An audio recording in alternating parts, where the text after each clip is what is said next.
Altogether, we were on the Siegfried Line for about 3 weeks, and my memories of that are pretty much blurred. It was mostly mud and cabbages, and every now and then we did have a slight move forward, but for the most part we were just in the foxholes, usually filled with water.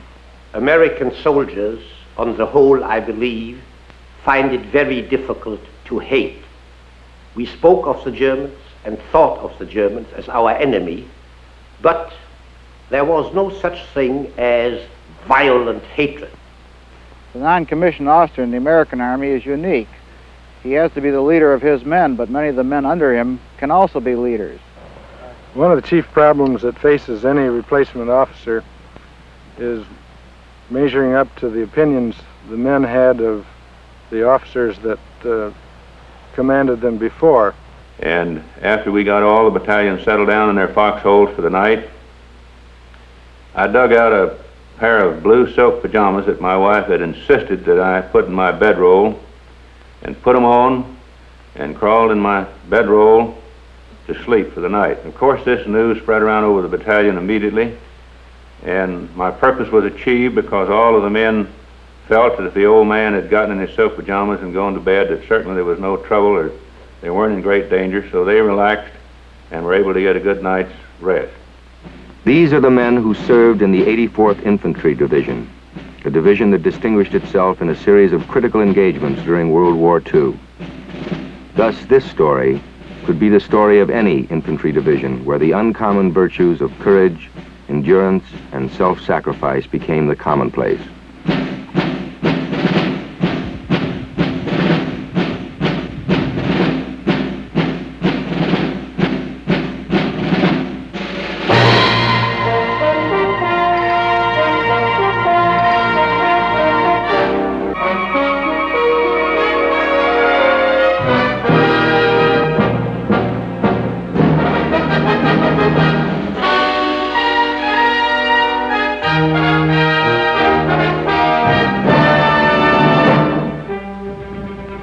By the beginning of November 1944, the defeat of Germany appeared imminent.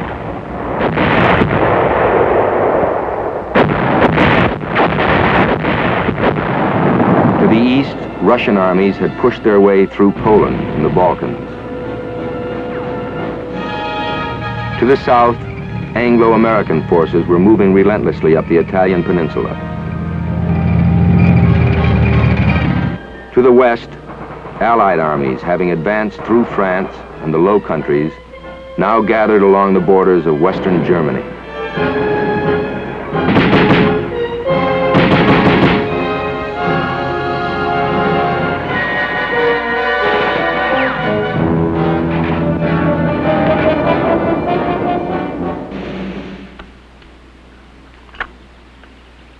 Good old M1 rifle, semi-automatic, breech-loaded. Seems a lot heavier than it did 20 years ago. My name is John Shaw. I was with the 84th Infantry Division as a buck private during World War II. I was one of these ASTP boys, 3,000 of us shipped down to the 84th Division in April before we went overseas in 1944. And we were trained hard and sent overseas in September, and were in England for a while, and then we caught the Red Ball Express. And then before we knew it, we were right on the edge of the line, ready to go into combat. And we were all of us kind of wondering what things were going to be like. We could see the shells going off, we could hear them, and we were all sort of nervous, but I don't think anyone was really fully conscious and aware of what was going to happen. The men of the 84th Division had managed to penetrate the enemy lines a few hundred yards east of the Dutch frontier. But the Siegfried Line barred the way to further advance. This fortified zone of tank traps, gun emplacements, and pillboxes had become a shield behind which weary German troops now assembled.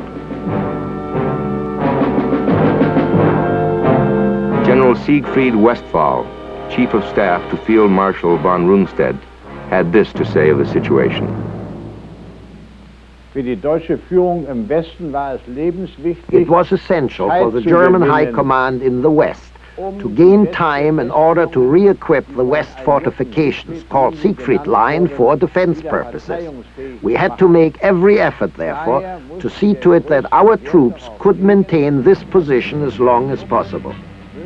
Lange westlich dieser Siegfriedlinie, also noch in Belgien und Luxemburg, behaupten konnten.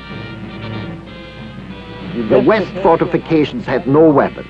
The wire entanglements had been dismantled, and even some of the keys to unlock the rusty dugouts were missing.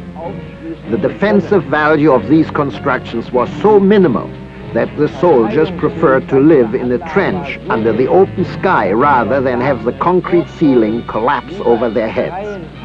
We reported this to Hitler, who flew into a rage and retorted, "The whole world trembles in fear of this phenomenal achievement of German technology."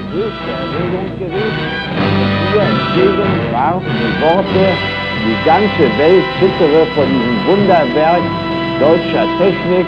The 84th Division's immediate mission, part of a general offensive, was to crack the Siegfried Line at the town of Geilenkirchen, and then establish beachheads on the nearby Rohr River. Beyond lay the main objective, the Rhine. I'm Lieutenant General Lewis W. Truman. During World War II, I was a colonel, Chief of Staff of the 84th Infantry Division, and Chief of Staff to Alexander R. Bowling, the Commanding General of the 84th Division. The intelligence which we received was of the very best. The individuals, clear down to the squad level, were indoctrinated, instructed exactly what their jobs were to be. There is no question but that we had very much confidence that we'd be able to carry out this mission. I know also that the regiments, the battalions, the companies, and the platoons and squads had that same feeling of confidence. The 84th Division would be supported by the British on the left and the American 2nd Armored and 102nd Infantry on the right. Facing them were several Volksgrenadier divisions and a number of crack Panzer units. At precisely 5 minutes to 7 on the morning of November 18th, an artillery barrage signaled that the attack had commenced.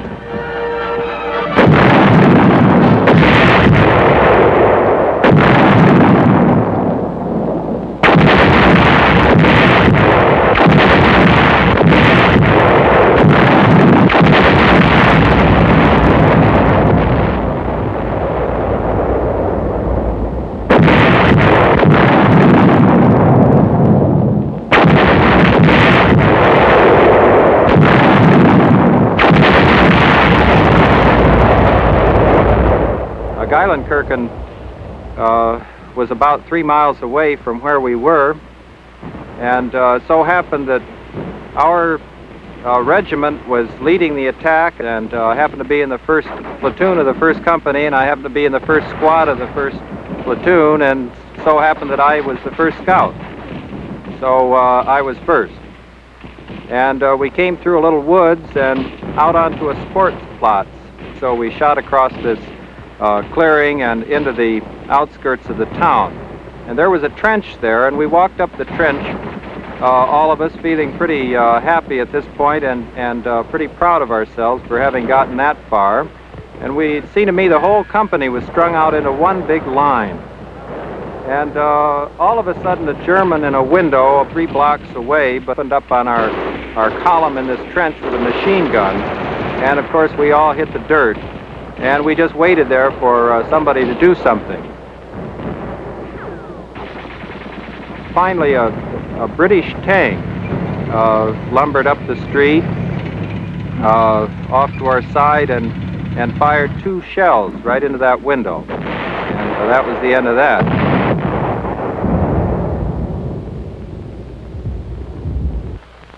I'm Richard K. Hawkins. I was a first lieutenant with A Company 334th Infantry of the 84th Infantry Division. It was necessary for complete cooperation between various branches of the Army. And since it was necessary for the infantrymen to attack on foot, seize the ground and hold it, it was also necessary for artillery to neutralize these positions before the infantrymen jumped off. It was a wonderful show of cooperation between these different branches.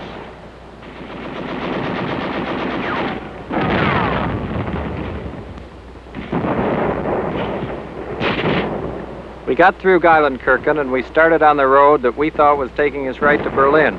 We felt great and we were pretty excited about being in the war.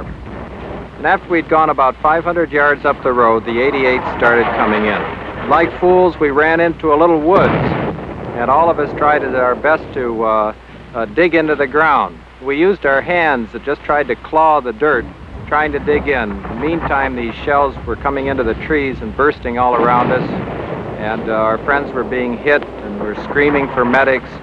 This lasted, it seemed, for about half an hour. I suppose it lasted about 5 minutes.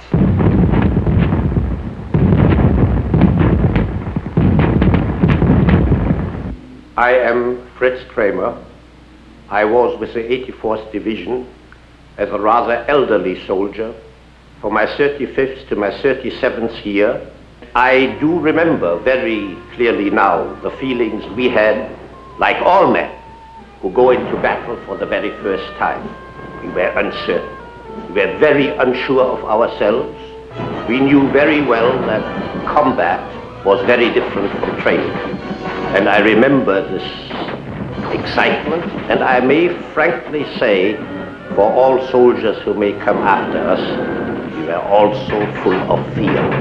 Not necessarily fear of the enemy, but fear of our own making it or not making it. How would we stand up? I think our general told us later that he had been praying in those hours when he committed the men he had trained for the first time for combat. I know now, and we all know now, that the battle went well and that our one regiment that was attached to combat-proven British forces did well, found the praise of the British, and we immediately gained an extraordinary increase in self-confidence. We had met the enemy, and while we certainly hadn't performed any great heroics, we felt our self-confidence greatly increased.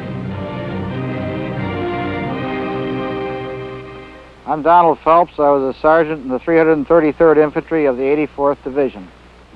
We found that we could sneak up to pillboxes easily at night, hit and run. The biggest problem in this type of action was that the regular emplacements of the German army in the pillboxes had everything so zeroed in that all major road intersections were under constant interdicting fire.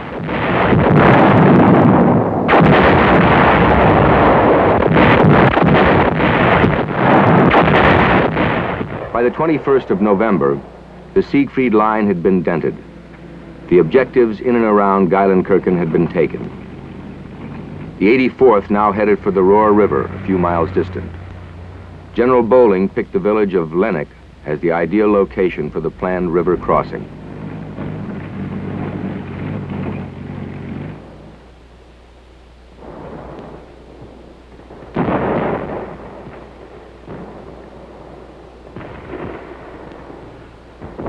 Before our actual combat experience, we always thought that engineers were people who came along after we passed through and repaired bridges and so forth.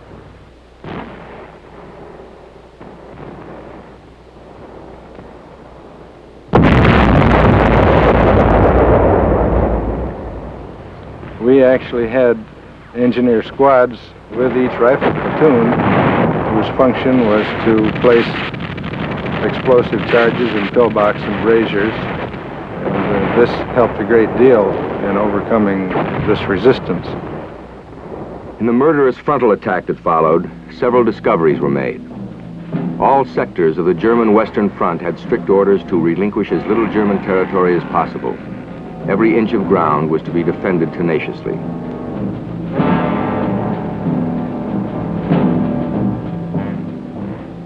The uncertainty concerning the Allied situation posed an especially conspicuous problem.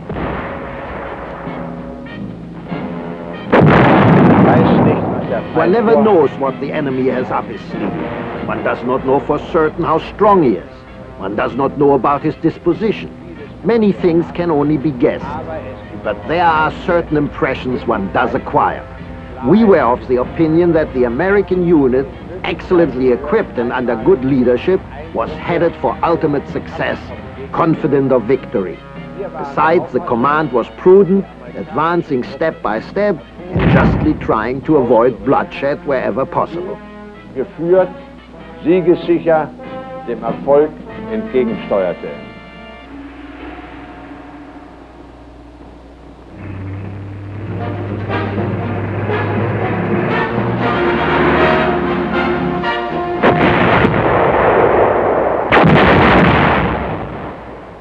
By the end of November, the German defenses west of the Ruhr had been either captured or neutralized by men of the 84th Division.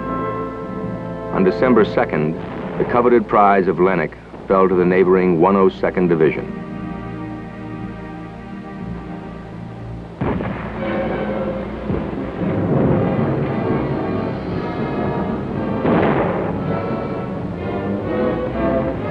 To sum up the actions of the 84th Division in the Geilenkirchen area in the Siegfried Line, it had reduced or captured 8 strong points or villages. It had captured or destroyed over 112 bunkers. It had captured 28 officers and over 1,500 enlisted men. It had engaged 15 different kinds of German units, to include SS troops and panzer units. And we might say, as an overall sum up, every mission had been accomplished.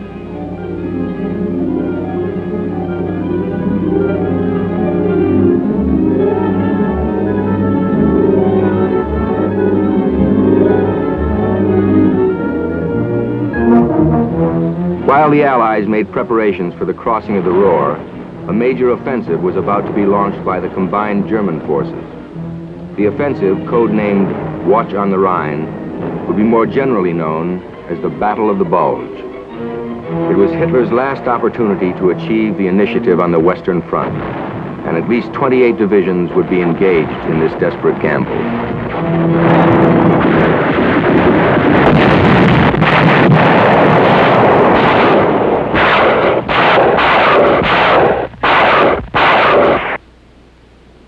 The field that I am on this afternoon is representative of those around Marsh, Belgium that are now being farmed again.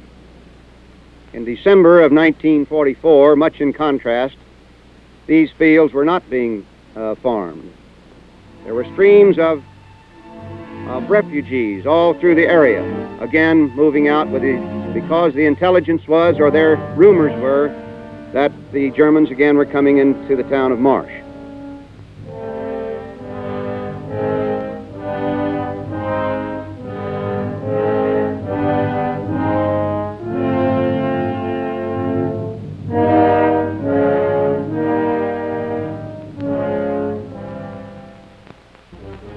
At about 9 o'clock on the morning of the 20th of December, General Bolling, along with a couple of staff officers, an aide, and 4 MPs, went to Verviers, Belgium, where the First Army headquarters was. He asked what the enemy information was, and the only thing they could tell him was it was fluid. Also, he asked for what the mission of the division would be in the Marsh area. He was told that there the division should go into an assembly area.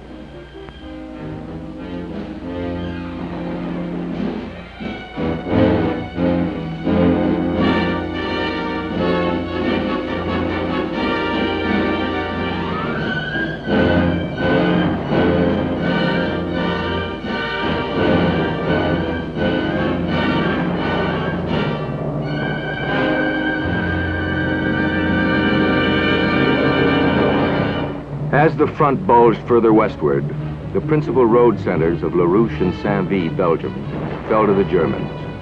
Bastogne was encircled and its capitulation seemed certain.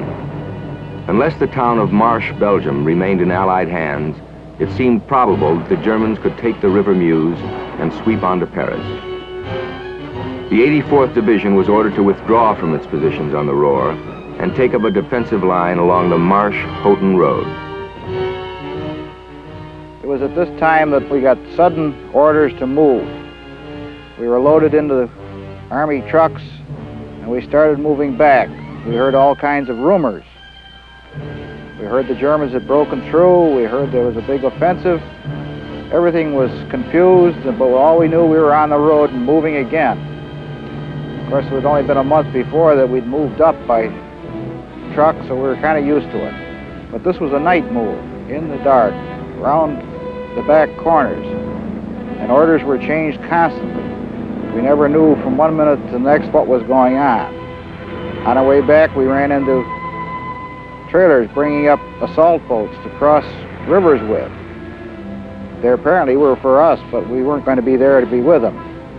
We finally found that at the end of this truck route, which was very circuitous, we ended up in the town of Marsh in Belgium.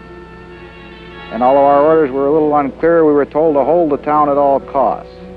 We had our first snow at this point, and digging foxholes in icy ground was a little difficult. But we kept always on the move. And our company seemed to be ending up as Division Reserve. So we were sent here and there on little jobs and filling up the gaps and trying to get the situation under control. We spent our first night in Belgium billeted in a huge stone barn with hay and big fat cows and horses chomping around us, and we were excited to be where once again there was some life. We went down the road and had a nice chicken dinner with some eggs and milk, food that we hadn't had, it seemed like weeks and weeks. And there seemed to be no nervousness about Germans until later on that night when we spotted way across the valley a column of tanks going up the road, and somebody pointed out that those were German tanks, and we had been told we were miles and miles behind the front. And that's when we realized that there was a good deal of confusion in the general picture in Belgium.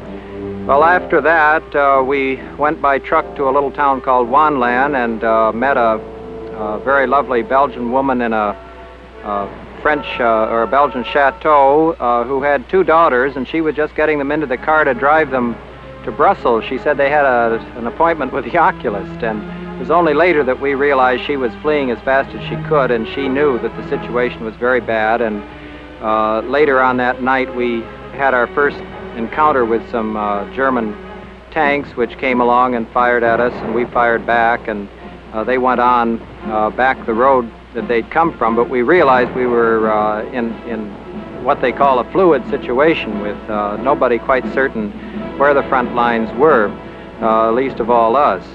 I'm Major General Bill Sutton, and I was a battalion commander in General Bowling's 84th Rail Splitter Division during World War II. I arrived at the rear CP of the 84th Division in Holland on the 20th of December 1944 and moved down with the division to Marsh, Belgium on the 22nd of December. To say that the situation was fluid is putting it lightly. In Marsh, Belgium, every other house was occupied by Germans, and there was firing up and down the streets.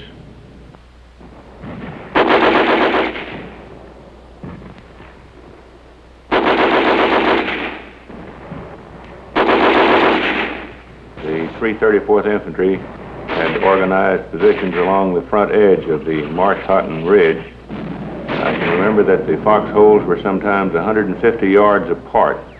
And they'd been dug in frozen ground, sometimes with the aid of explosives. The position was considerably overextended, and various pockets of German tanks and infantry existed all up and down the line. And during the day, the Germans had infiltrated tanks and infantry into a wooded area back of the front lines and in front of the reserve elements, and they were discovered quite by accident, by a small unit going up to reinforce an attack, took the wrong road and ran into this pocket of German tanks and infantry. And they backed off and reported this. The 84th Division artillery fired on this pocket, which was pretty well defined, and they knocked out all of these tanks and killed several hundred Germans. When the artillery had finished firing, one battalion, I remember the 326, had only 6 rounds of ammunition left. We had other ammunition on the way, but no one knew exactly when it would get there, and it was a rather touch-and-go situation.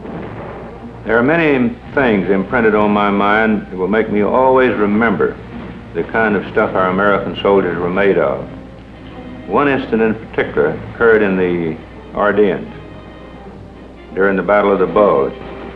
We were advancing toward Bale, Belgium, and a mortar shell came in and wounded several men right close around me. There was one man that was almost in arm's reach of me, and I could see that he was hit badly with the back of his head practically blown off, and he was in a state of shock. I tried to comfort the man, prop his head up until the medic could reach him, and all this time, and I shall never forget this man was trying to apologize for me for being hit, and sorry, almost crying, because he would not get to carry on with the battalion and continue the fight. The Marsh-Houghton line, situated as it was at the extreme tip of the bulge, received the full weight of the German attack. Chance had placed the fate of this offensive in the hands of an American infantry division. For the men of the 84th, there was no question as to what must be done. See it next on The Big Picture.